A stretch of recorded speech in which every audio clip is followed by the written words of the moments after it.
Hello and welcome to A Brighter Day TV. My name's Michael Hurwitz, and today I'm going to be your host. Brighter Day is a nonprofit charity that's dedicated to providing resources and support to youth and young adults regarding stress and depression. Let me tell you also a little bit about myself. I've been working as a professional musician my entire life. I've worked as a studio musician, a performing musician. I've worked as a studio engineer and also a recording producer. I've also had the good fortune to work in the business side of the music industry, working in sales and marketing at a corporate level. But enough about me. Really what I'm here today is to tell you about a special guest that we have, and he'll be able to tell you his story. I'd like to introduce you to Elliot Kallen, the founder and president of A Brighter Day. Elliot, are you here? I am, and good morning, Michael. Good morning. Thank you for joining us today. Really appreciate you being here. Tell our audience a little bit about Elliot Kallen. Let us know a little bit about your personal and family history. Right. Well, thank you again for having me here.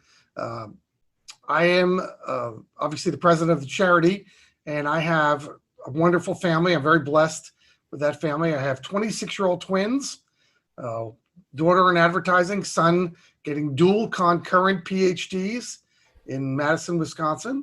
I've got a stepdaughter who runs an optometric office and a stepson who works for a large advertising firm as well. So it's a very close family, which is wonderful. We live here in Lafayette, lived here in Lafayette and Martinez area for the last 27 years. Very happy. I run a financial advisory firm. I help people make money and in these days not lose money here in San Ramon. I've been doing that for all of those 27 years as well. Tell us a little bit about the story about A Brighter Day, how it came to be, and your involvement in it, please. Absolutely.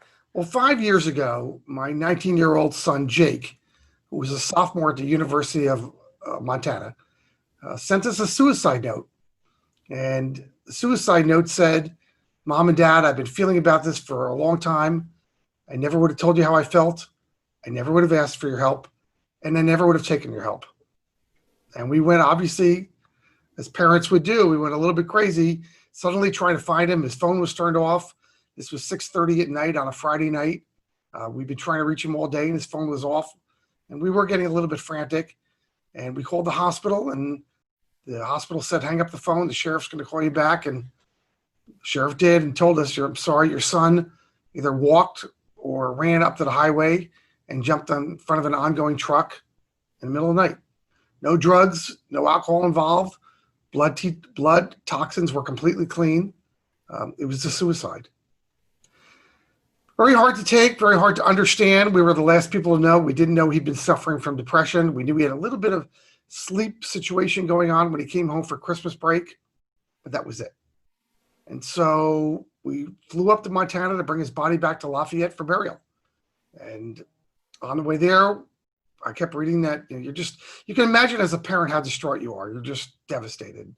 I kept reading the suicide note on the way up and on the way back as we brought his body back from under the plane. And I thought, oh my goodness, we are going to be victims of this our entire lives. We've got to do something. We've got to have an impact out there, and we can help teens. And our question to ourselves was, Michael, how many other teens are not sharing their feelings with their parents?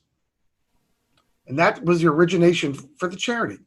Let's come up with an idea that we can disseminate resources on stress, depression, stopping suicide, and give it to the parents and give it to the teens to get some help before they get to that point that the world, all four walls around you and the floor and the ceiling all turn black and they've got nowhere to go.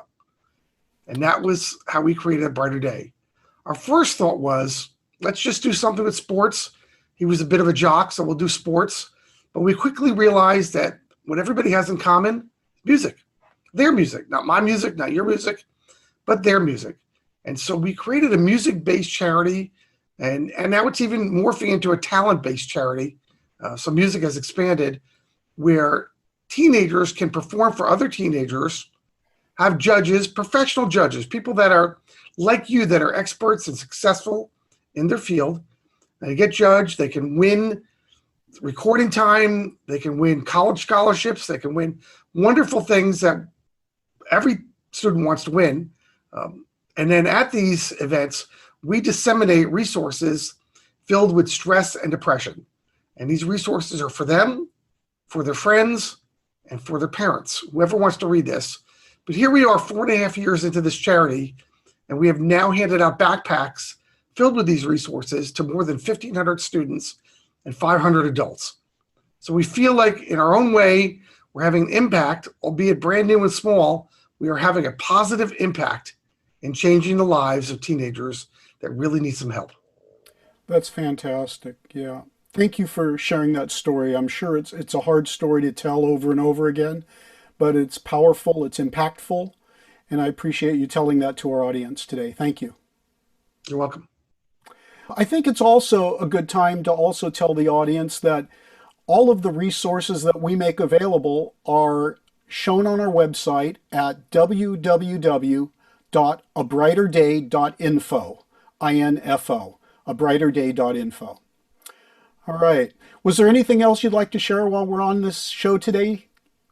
Well, I think, Michael, the key is everything we're doing is for free for teachers, for principals, for college counselors, for students, for their parents, and for their friends. We're trying to make a difference. And we know that teens really need help. We live in a world of COVID lockdown, school's not starting, colleges are working at home. Our children, our young ones are being deprived socially of their needs. And that is exacerbating the problem happening today with stress and depression. So we're making a difference. We urge parents, like you just said, take a look at the website, help us help you, and we'd love to work with you. Thank you, Elliot. I appreciate it. Again, my name's Michael Hurwitz for A Brighter Day TV. Thank you for joining us, and keep your eyes open. We have other videos with other guests and more information coming to you soon. Thanks again. Thank you, Elliot. Good to see you. Thank you. Bye-bye now. Take care. Bye-bye.